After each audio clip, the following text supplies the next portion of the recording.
Welcome back to With the First Pick. Had a great week in Indy last week at the NFL Combine, but ran with just 52 days until the 2026 NFL Draft. We got a lot of work to do. So today, I'm going to let you grade my post-combine mock draft, which you can find on CBSSports.com. That also includes a big trade up the draft board. I want to get your thoughts on that for a team that could legit be one player away from the old Super Bowl title there. I'm Ryan Wilson. That's former Titans GM Rand Carthon. And Rand, are you well rested from a week in Indianapolis? You ready to get after it? Well rested, probably not, but ready to get after it. Come on, man. I'm always ready. I can or I can at least fake it for an hour. So let's let's make it do what it do. Fake it till you make it. So let's start. And this is my mock draft, so I'm happy, not happy. I'm eager to hear your thoughts on it because I know you have some. We talked about to just about every one of these players last week in Indianapolis, and I got a little crazy this time around. I'm going to make some moves. I'm going to save some people's jobs or perhaps cost some people some jobs based on how this mock draft goes. So the first overall pick, the Las Vegas Raiders. You asked John Spytek how that was going to go.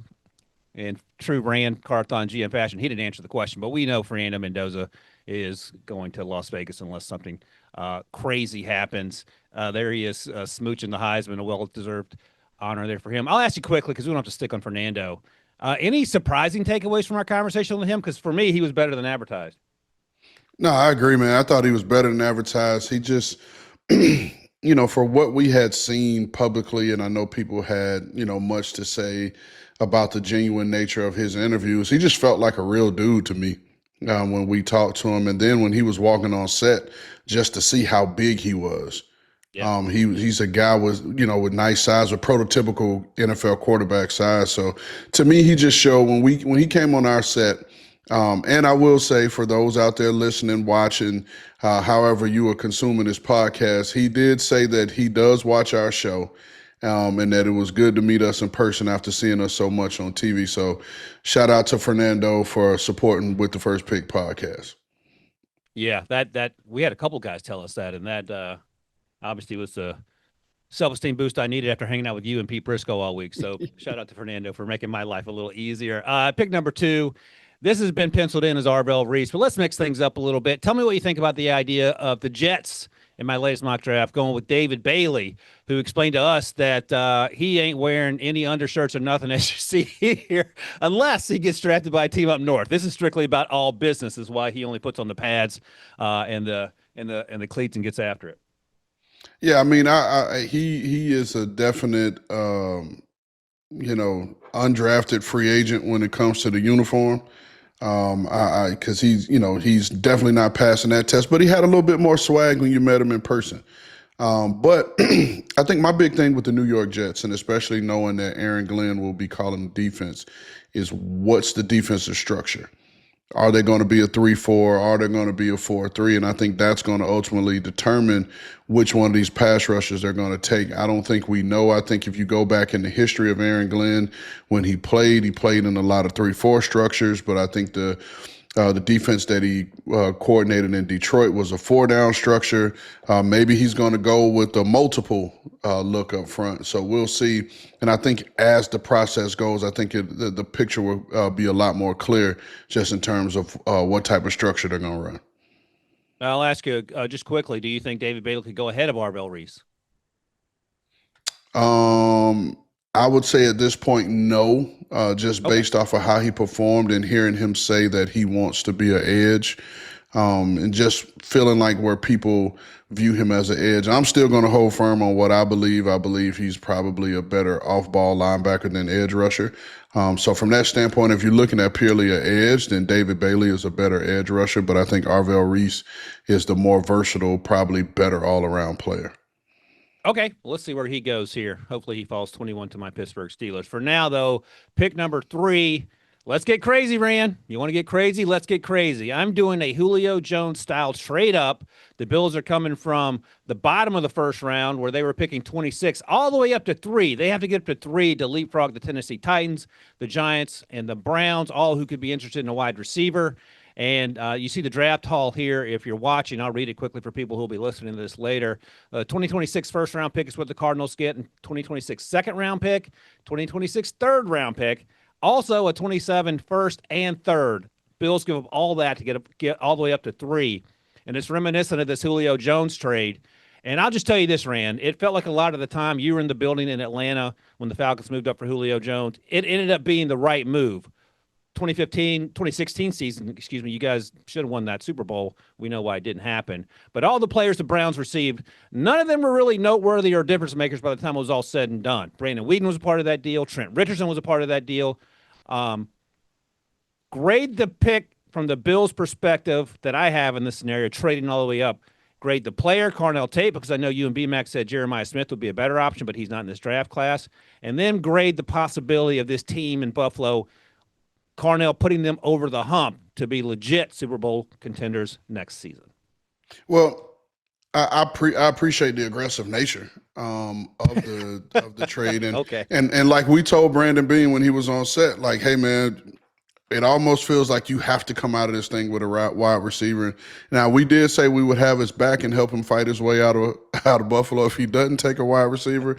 I like Carnell Tate, and I think he is a legitimate guy. However, if you're going to make this type of haul, you have to be sure and feel, you are concrete in that he is a true indeed number one wide receiver. And if you don't feel that way, you don't make this trade. So whether you agree or disagree with whether he's a number one wide receiver, if you're the Buffalo Bills, if you're Brandon Bean, if you're Joe Brady, and you see this guy as an elite number one wide receiver, then by all means go up and make the play. When we were in Atlanta and we made the play for Julio Jones, the year before we had finished 32nd in explosive plays. We didn't really have much of a downfield passing game, although we had a Roddy White and we had a Harry Douglas, and we had a Michael Jenkins. You go and you get a Julio Jones that added an instant explosion factor to your offense. And obviously, like you said, he eventually became one of the elite wide receivers in the league, a potential Hall of Famer. He probably will be a Hall of Famer. And although Roddy White really had taken off at that stage and established himself as the number one wide receiver, he became the number two guy in that room. And so I say all that to say is, will the Buffalo Bills walk away feeling like we have our version of Julio Jones or whoever you comp Carnell Tate to be your elite number one wide receiver? I just don't see him in that vein. I still think he's going to be a good quality starting receiver. He's going to be productive and have a great career. I just don't know that you make this type of haul to go up to get him. Yeah, he's not Julio Jones for sure. You have Josh Allen. The Falcons had Matt Ryan. So, and it's do or die time, it feels like, for Brandon Bean and the Bills, because we had long conversations about the window now closing after the last demoralizing playoff loss to the Broncos this time for the Buffalo Bills. So we're getting aggressive here. All right, I'll read you all picks 4 through 6 here before we take a break, Rand. And are you surprised that Sonny Styles is now number 4 going to the Titans ahead of Caleb Downs, who now goes number 5 to the Giants, and is the second Ohio State player off the board after Carnell Tate in this mock draft? And then finally at number 6, even though the Browns just traded for earlier today Titus Howard, he could end up playing guard. We don't know. I have them taking right tackle Francis Mauigoa out of Miami. So you have Sonny Styles to the Titans, Caleb Downs to the Giants, and the Browns take Francis Mauigoa. What do you think about those picks? Nah, Sonny Styles, especially the way he performed, this feels like a Robert Saleh pick. Just because, and having the experience of being there and knowing how much Robert Saleh loved Tremaine Edmonds coming out of Virginia Tech, similar size. I hadn't heard anybody comp Sonny Styles to him from a size, athleticism, speed factor. But this just feels like the type of Mike linebacker that Robert Saleh wants. We talked about being able to carry that deep crosser. They call it the special. Being able to cover the special, being able to be the green dot guy, being able to use his length to affect throwing windows while also having the athleticism to play sideline to sideline, and especially 6'5", 244, 446, 435, 34-inch arms, whatever. I know those things will grab Robert Saleh's attention. Caleb Downs, this is a draft full of athletes more so than positional value at the top. Quickly, do you think Caleb Downs to the Giants is overdrafting a position, not a position of value historically? No, I'm anytime you talk to me about Caleb Downs, I'm gonna use your quote, "Don't overthink it." That's exactly right. All right, we're not going to overthink it into this break, but we might have to do some explaining. And by we, I mean me, about why Arvell Reese is still on the board. The Washington Commanders, New Orleans Saints, they're next on the clock. We'll find out what they do in this old Ryan Wilson mock draft right after this break.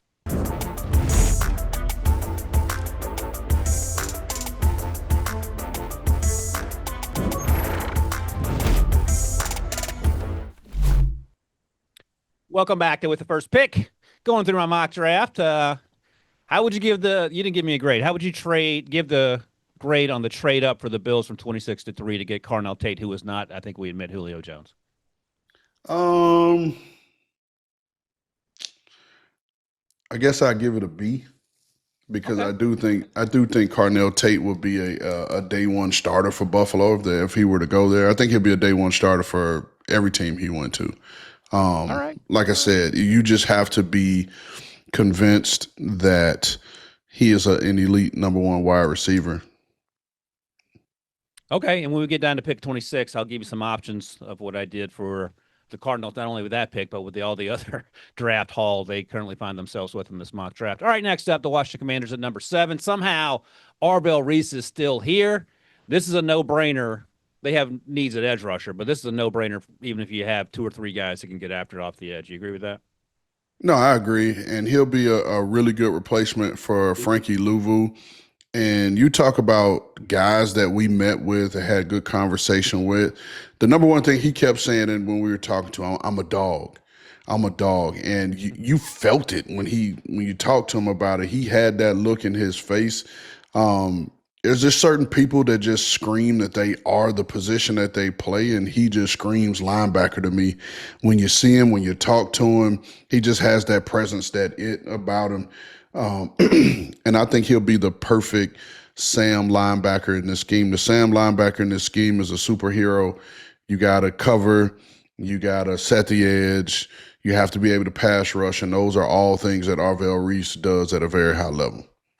Yeah. This might be in a situation where Ryan Wilson was overthinking it because Arvell, not a lot of brain power required to know that he's going to be really good.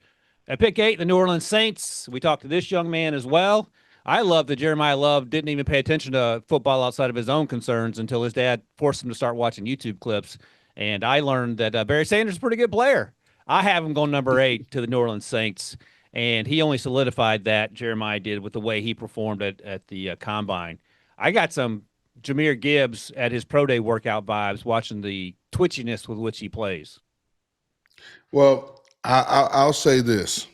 I'll say everything, as great as his combine was, we didn't learn anything about Jeremiah Love that we didn't know already, right?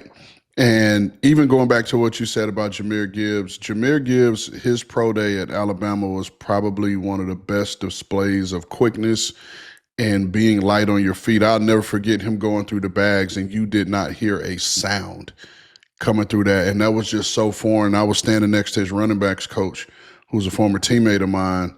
And I was like, what the hell just happened?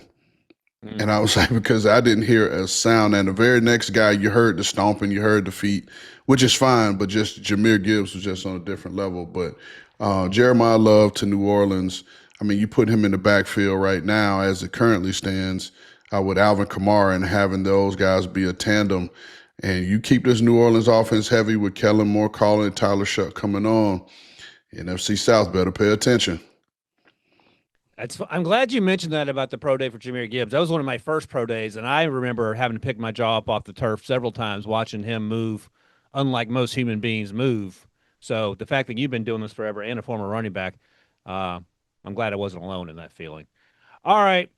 I'm angry at myself for perpetuating this conversation with the short arms. So we got to talk about Spencer Fano. His arms are shorter than Will Campbell somehow. I didn't know what to watch him play. He's a right tackle. He's going to be a right tackle in the NFL. You may want to move him inside as an evaluator. You can let me know. But I have him going to the Chiefs here at number 9. I'm just throwing you under the bus so I can keep talking here. They have Josh Simmons. When he's healthy, their left tackle from last year. They're moving on from Jawan Taylor. Any concerns at all that his arms aren't, that they're shorter than 33 inches based on the tape? No, because you didn't know that or you didn't project that when you watched, when you watched the tape. My big thing with Spencer Fano is the core strength is how strong will he be, which we saw be a problem for Will Campbell, specifically down the stretch after returning from the knee. But you talk about this team needing a right tackle after moving on from Jawan Taylor. Had done a nice job of being able to get Josh Simmons last year, especially at the bottom of the first round. That was a steal. And now you find yourself in the top 10, which is a place that's foreign, and you still come away with a good starting right tackle. I think is a fit for him. Now, here's the trick. If Jeremiah Love is still available to him at 9 and a tackle is available to him, it'll be interesting to see, where they go here. We had the opportunity to speak with a beat writer from Kansas City, and he felt like they wouldn't go running back as high just because they've missed on some running backs in the past, taking them high. But, man, you got to treat each one of these things different and don't let, past failures, so to speak, and I say failures in air quotes, but you can't pass up on a Jeremiah Love if he's there for you. Well, let me ask you this, because they're also passing up on this next young man that ends up going to the Cincinnati Bengals in this mock draft, Reuben Bain Jr. So Jeremiah Love, Spencer Fano, Reuben Bain Jr. all sitting there at 9. That's a great problem if you're the Cincinnati Bengals, and also a good problem for the Chiefs. But could you see the Chiefs passing on edge rush help here? And obviously this is a huge need and a reason for celebration if you're the Cincinnati Bengals. No, that's another one. I mean, for Andy Reid, he may just say, hey, look, this was the best player available. Didn't see him being available to us at 9. And so you look at where they are. You have George Karlaftis. You got Chris Jones, who they move around, coming towards the end of his career. I think Leo Chenal is a free agent. Charles Omenihu is a free agent. And so I could see if Reuben Bain is available to him at 9, why the hell not? Especially if Jeremiah Love is off the board, why not? But if you're the Cincinnati Bengals, I mean, you luck into this pick because you didn't have this on your bingo card of Reuben Bain being available for you, especially after I'm assuming that Trey Hendrickson won't be back. You took Shamar Stewart last year in the first round. So you get another Miami kid, put him on the edge, except for this guy has legit, pass rush traits and tools to him and has been a productive pass rusher. So safety Caleb Downs is already off the board. He went top 5. Picks 11 and 12 are cornerbacks. I have Mansour Delane, who we spoke with at the Combine, and Jermod McCoy, who we also spoke with at the Combine, going 12 to Dallas. And you can start with Mansour. And by the way, producer Sharon, I want you to know that Ballheaded Rand was asking Mansour, who cuts hair on the side, how to fix my ball head. I thought that was incredibly disrespectful. But if the barbershop doesn't work out, he can play. No, let me defend myself. Let's look at my my dome, and then look at yours. You have more hair, so I thought maybe he could salvage. At least he could give you a little taper on the side. Make some enhancements to bring the line down a little bit. There's no hope for me. He said he could. I got the cul-de-sac joint. You know what I mean? Like there's nothing there, but. One of the things we talked about off camera was surprises. I was surprised that Jermod McCoy didn't do anything because coming into the year, he was my cornerback number 1. And I truly believe had he performed at the Combine and performed well, I think he could have vaulted himself to cornerback number 1 just because of his ball skills. I think if you're either the Dolphins or the Cowboys, you're happy with either one of these picks. Being able to address your secondary, both teams needing secondary. So, yeah, I don't think you go wrong, but I was kind of surprised that Jermod didn't do anything because I thought he still could salvage himself and make himself the first corner taken. Yeah, and for now, it feels like Mansour is that guy. He may not be the athlete of some of these other guys at cornerback, but he plays SEC football at the highest level. I don't care what he ends up running or not running. I suppose Jermod could go to his pro day and bust out a 4.36, and we can revisit the conversation. But the tape is the tape for both those guys. It's both really good, and they're both probably going to be top 15 picks. All right, let's take another quick break here when we come back. The Rams are on the clock with their first of 2 first-round picks. Let's see what they do right after this.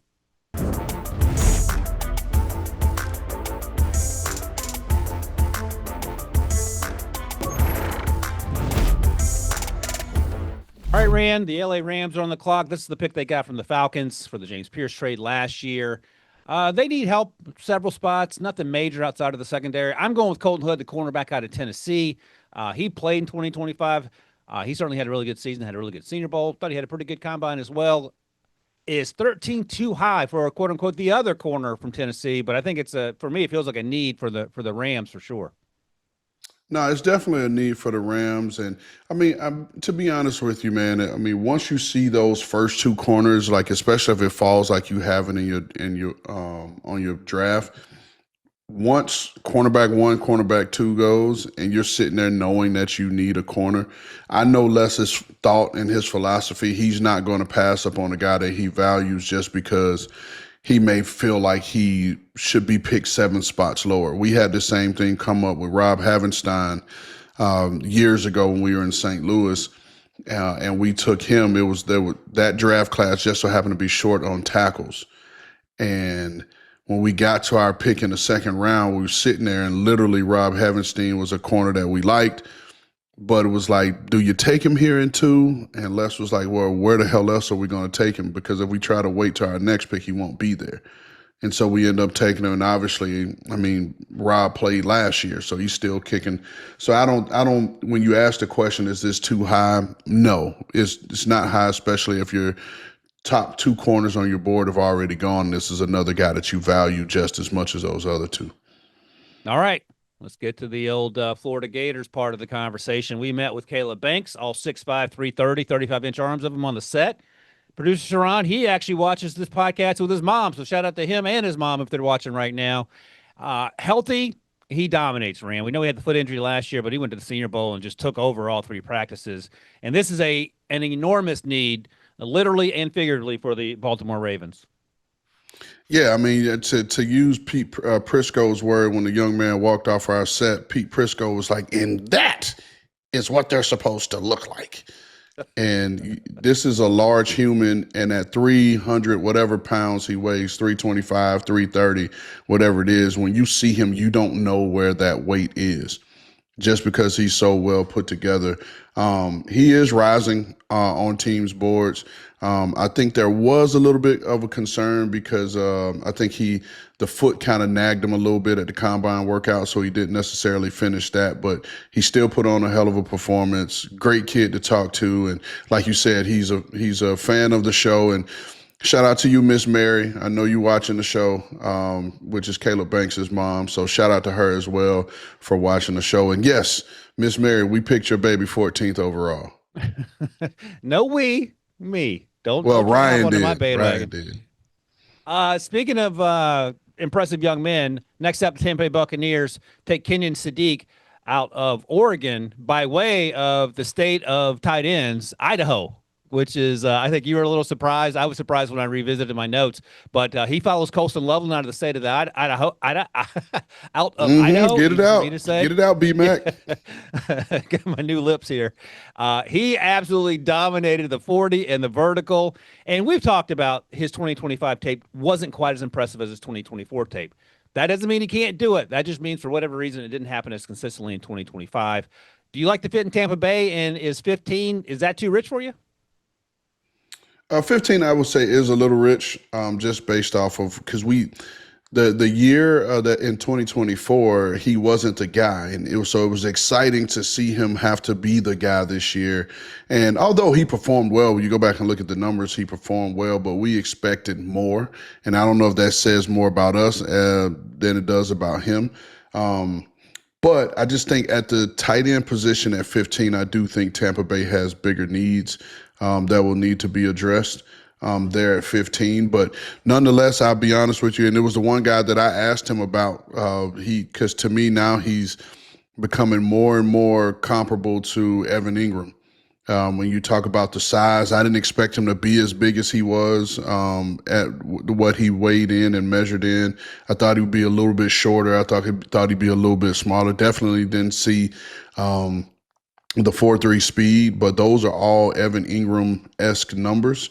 And I don't know off the top of my head where Evan Ingram went, but if you need a tight end, you need a guy that can win those one-on-one matchups. And like you mentioned to him, talking to him, like this kid's a hell of a special teams player as well.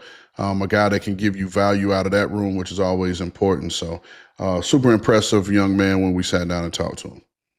6'3", 241, ran the 4.39 and the 43.5-inch vertical. So he was not messing around. Next up, the New York Jets. This is the pick they got from the Colts as part of that Sauce Gardner deal. I had them taking David Bailey at number 2. They circle back here, and to hear you talk about it, what did B-Mac say? He likes guys that eats pencils. Mekhi Lemon is a pencil eater in terms of a football player and the edge with which he plays.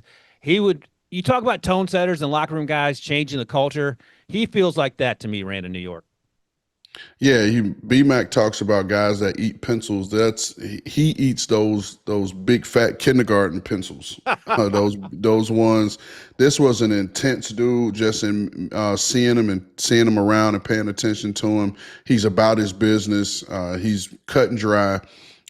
Probably not much for the pleasantries. He just wants to do his job and be a professional and be great at what he does. But he will give them, like you said, Ryan, a tone setter. And I know we are always going to keep with the Amon-Ra St. Brown comp, but just like Amon-Ra went to Detroit and helped be a part of changing that culture around, Mekhi Lemon has the same tools, in his toolbox to be able to do the same. Yeah, I mean, he's an easy pick for me in terms of the way he played last year for USC and how that translates. All right, let's talk about 2 NFC North teams, Detroit and Minnesota, with back-to-back picks of 17 and 18. They're going with back-to-back Clemson players. I want to get your thoughts on T.J. Parker going to Detroit and playing opposite Aiden Hutchinson, and then the Minnesota Vikings, who are moving on from some of the veterans they signed along the defensive line, landing Peter Woods, another young man who has sub-32-inch arms. His tape does not show that, but I have to put that out there. What do you think about these 2 picks for these 2 defenses? Well, I'd say this. Although Detroit needs an edge, I wouldn't be surprised if they went tackle. If one of those tackles was available to them there at 17. But if you're Minnesota, I mean, you got to be about as happy can be with Peter Woods falling to you at pick 18. So you would have to be just elated, because to me, he's still DT number 1. And regardless of whether Caleb Banks goes before him or not, I mean, for this guy to be available to you at 1, we're talking about a guy that coming into the year, most people had going in the top 5, a surefire top 5 pick, and now he's available to you at 18. You got to be happy if you're Minnesota. Yeah, and that's what happens, right? He didn't work out at the Combine, I don't believe, but their pro day's coming up in 10 days from now, and it's always, what have you done for me lately as we go down the draft? Rabbit hole on our way to the actual draft. And in reality, the tape remains the tape. And Peter Woods, to your point, has been a really good football player during his Clemson time. All right, let's take another quick break here. When we come back, the Carolina Panthers are on the clock. And what should they do? And does it start with addressing the offensive line? We'll talk about that right after this.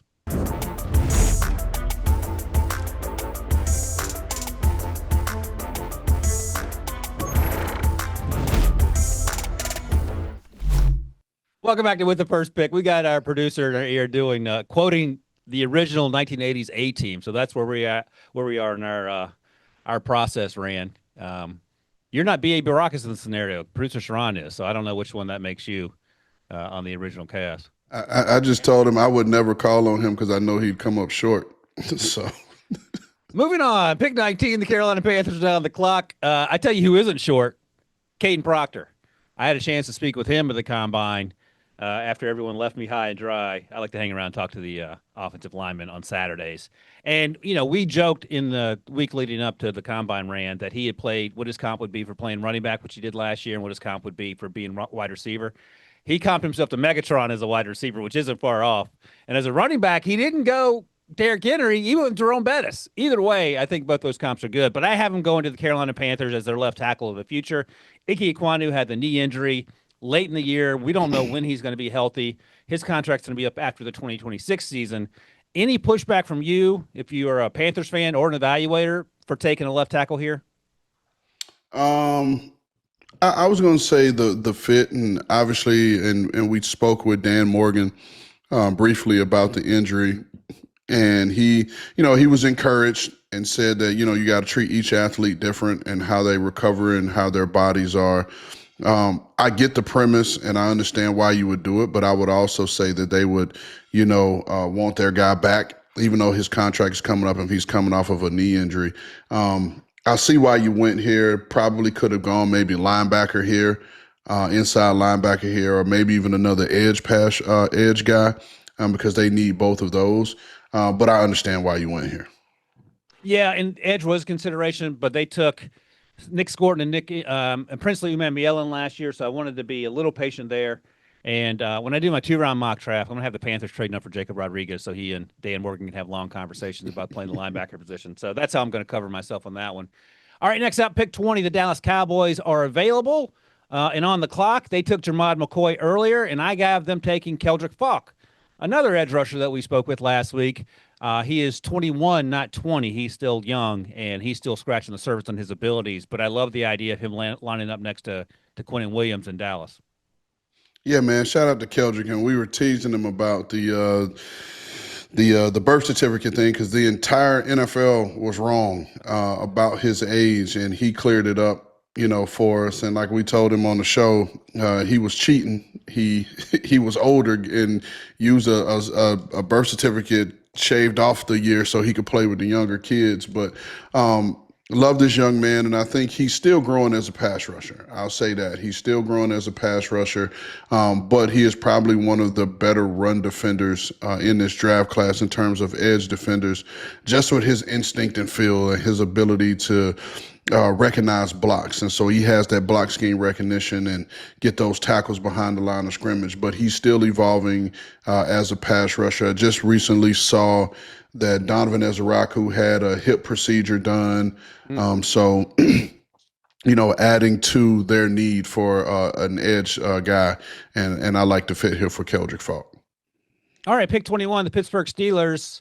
And producer Sharon, you'll appreciate this. My guy Denzel Boston came on the set, and not only did Rand allow me to sit next to him because I've been talking him up since last summer, but our other producer Stryker, informed me during the middle of the interview that Rand had Denzel Boston going outside the first round when we talked about it over the summer, so I had to bring that up in person and throw Rand under the bus there. I haven't gone to the Pittsburgh Steelers. I had some real conversations with myself, Rand, about taking Venga Ioane here because they need help along the offensive line. But I went with Denzel Boston. You've come around on Denzel since the summer. Any concern, any issues about going to Pittsburgh outside of the quarterback situation in terms of how he would fit in the same wide receiver room with someone similarly sized in DK Metcalf? No, because I think their styles are different. They are similarly sized, but I think their brand of football is different. I think Denzel Boston has a little bit more route running traits to him than DK does. And DK, we know, is a vertical catch the ball on the move kind of guy. So I think it'll be a good fit. And of course, you pick your favorite player the whole draft to go to your favorite team here. So that just makes you even more of a Pittsburgh fan, especially if Denzel Boston Wilson ends up there. And I'm surprised you didn't reach out and hug him while he was on set. That's why I gave up my seat, so you can at least be closer to him. Hey, our buddy Pete Prisco accuses me of falling in love with these players. You're not far behind. I think you came around on Denzel as well. But yeah, nice young man and obviously a really good football player, and he would certainly help the Pittsburgh Steelers. Speaking of helping a team, I mentioned them a moment ago. The Chargers are doing jumping jacks and cartwheels for Venga Ioane falling to them, the guard out of Penn State, who is one of the cleanest prospects in this draft class, I feel like, and he's going to a situation where they're moving on from Zion Johnson, moving on from Jamari Salyer, getting their offensive tackles healthy. And this is just the next step in the version of this team that Jim Harbaugh wants with Justin Herbert. Yeah, this is his Mike Ayupati pick from his days in San Francisco and drafting a big fella to shore up the interior of that offensive line. And if you go back, and this will be a good study for everyone out there that's watching or listening to this mock draft, and Venga Ioane, his fit into a Mike McDaniel outside zone scheme, because I think the perception is always you want little guards, 280 pound, 290 pound guards that are able to move. But if you're this size and you have a good understanding of angles and you know how to cut people off and create that space and be able to make those backside blocks, there is a fit. If you go back to when we were in San Francisco, we took Aaron Banks out of Notre Dame, who was seen as a power player, but he ended up being a pretty solid pick for us in the second round and started a ton of games. And for the people that are listening and watching, our producer Sharon, he was in a ear, and as soon as we made the pick, he screamed out, "We are." Well, he supports Miami because every Miami player that's been picked, he is all about the U. Then it's "We are," then it's Temple, and it's any school that he's ever driven by. He claims those as his school. So there you go, Sharon. You got a Penn State guy on the list. He was interrupting us during our interview with Todd Bowles, who played at Temple, to let Todd know that he was a Temple Owl, and Todd was impressed with that until we explained to him that Sharon has 547 teams, some even in Canada and Mexico. Like, he's a North American football fan. All right, next up, the Philadelphia Eagles at 23. Here we go. Tell me what you think of this. I talked to Caleb Lomu along with some of the other offensive linemen, and the reason that Spencer Fana moved to the right side was so Caleb could play on the left. Did really well. He admitted he needs to get a little bit stronger, and we've talked about that. But he also has been working on the right side. So I'm taking him here as Lane Johnson's replacement, and that could be in 2027 as he grows physically and developmentally. What do you think about that? No, it's a good pick for him because I think there will be some teams on the back half that need left tackle, and he's a guy that's graded pretty high, specifically as a left tackle. All these kids in their training, these tackles, these guards, they're playing, where they're switching their feet in their training, whether they're playing the left side or the right side. The key really is without Stoutland being there in Philly. Stoutland has such a history of developing these offensive linemen. This is going to be the new iteration of offensive line play in Philadelphia. So we'll get to see, what that looks like and how these guys develop and grow from that standpoint. I like the fit at safety here with our guy from Toledo, Emmanuel McNeil Warren. I think would be a really good pick for them here to address that secondary because, again, this offensive line is going to be intact as is for 2026. And so, I get drafting ahead of a need, but you also have bigger needs in the secondary where you need plug-and-play guys.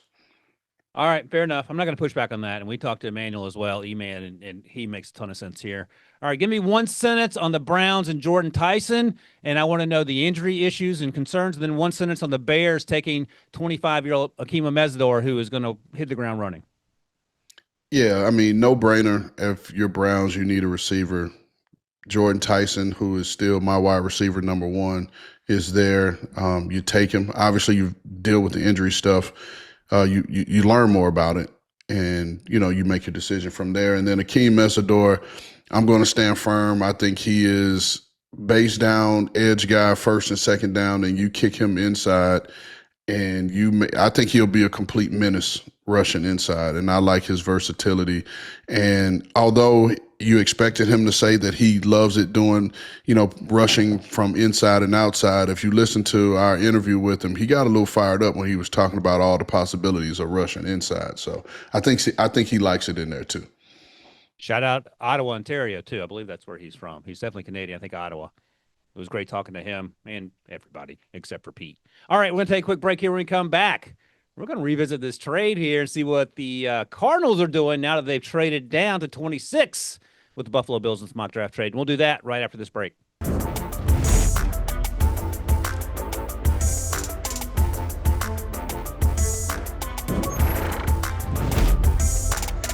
Welcome back to With the First Pick. Let's wrap this thing up. Are you composed there, Mr. Rand? Because I'm about to call you on the phone to make the pick for the Cardinals. You ready to go?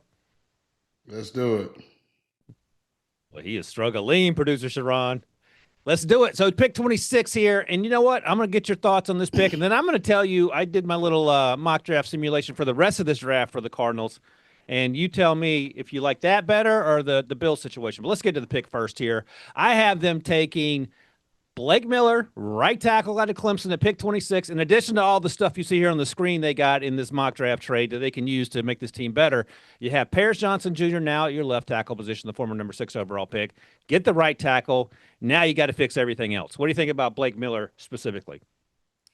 No, I like Blake Miller, and I've been a fan, and based off of his 2024 tape, I thought he was really interesting. I thought coming into the year, I thought he was really talented.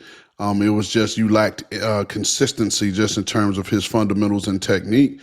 but then I saw the improvement in 2025. So this is actually for a team that's more than just a tackle away. I mean, I like being able to get a starting right tackle at 26, and you still have an additional two, and an additional three for this year, and then you have an additional 1 and 3 next year to continue to improve your roster. And if you know anything about Monty Ossenfort, he is really loves those top 100 picks, and this allows him to get even more. So I'm not mad at it. Yeah, I talked to Blake last Saturday at the Combine, and he said he spent a lot of time last summer getting stronger, and that had a lot to do with his success. I'm going to tell you quickly the other available picks I did in my little deep dive on the Cardinals draft. These are the picks they're going to take, in my version of it, from the Bills compensation. The Blake Miller at 26, then with the second-round pick, Jadarian Price, then with the third-round pick, Dom Orange, who is you don't love so much as I do, the defensive tackle out of Iowa State, but you're getting him at pick 90. And these are the picks that I had the Cardinals taking on their own in this draft in 52 days. Pick 34, your guy Chris Brazzell. Pick 65 or so, R. Mason Thomas. You get Bud Clark in round 4 and Kyle Lewis. Bud Clark's a safety out of TCU. Kyle Lewis is the linebacker out of Louisville. You get another defensive tackle in Rashawn Benny later in the draft, and then you get Andre Fuller, the Toledo cornerback. Now, Monty might trade a lot of these picks, but that draft haul versus what you gave up for Carnell Tate feels pretty good. No, you walk away from that feeling good because you got some plug and play, starters all the way through those top 3 rounds, which would be more than what you could ask for. So I'm not mad at it, not one bit. And then you mentioned the first and third next year as well. Pick 27, the 49ers, Omar Cooper Jr. This feels maybe a little too rich for you. Speculation here, but I love the fit if Jawan Jennings doesn't come back. No, I like the fit as well. Shout out to B-Mac. I think this was one of the guys that B-Mac was fighting, to get in the bottom of the first. And you love the makeup of the player, the toughness, the grit, the ability to get open, his ability to run after catch, which is the 49ers put a lot of stock in guys that are able to run after the catch, and Omar Cooper Jr. definitely fits that mold. Yeah, I think he ran a 4.42 as well at the Combine. Didn't play that fast, but that's also one more nice checkbox. Producer Sharon, let me know how much time we have so I don't run over here. But pick 28, Houston, Caden McDonald, defensive lineman out of Ohio State. Yeah, big run plugger for these guys.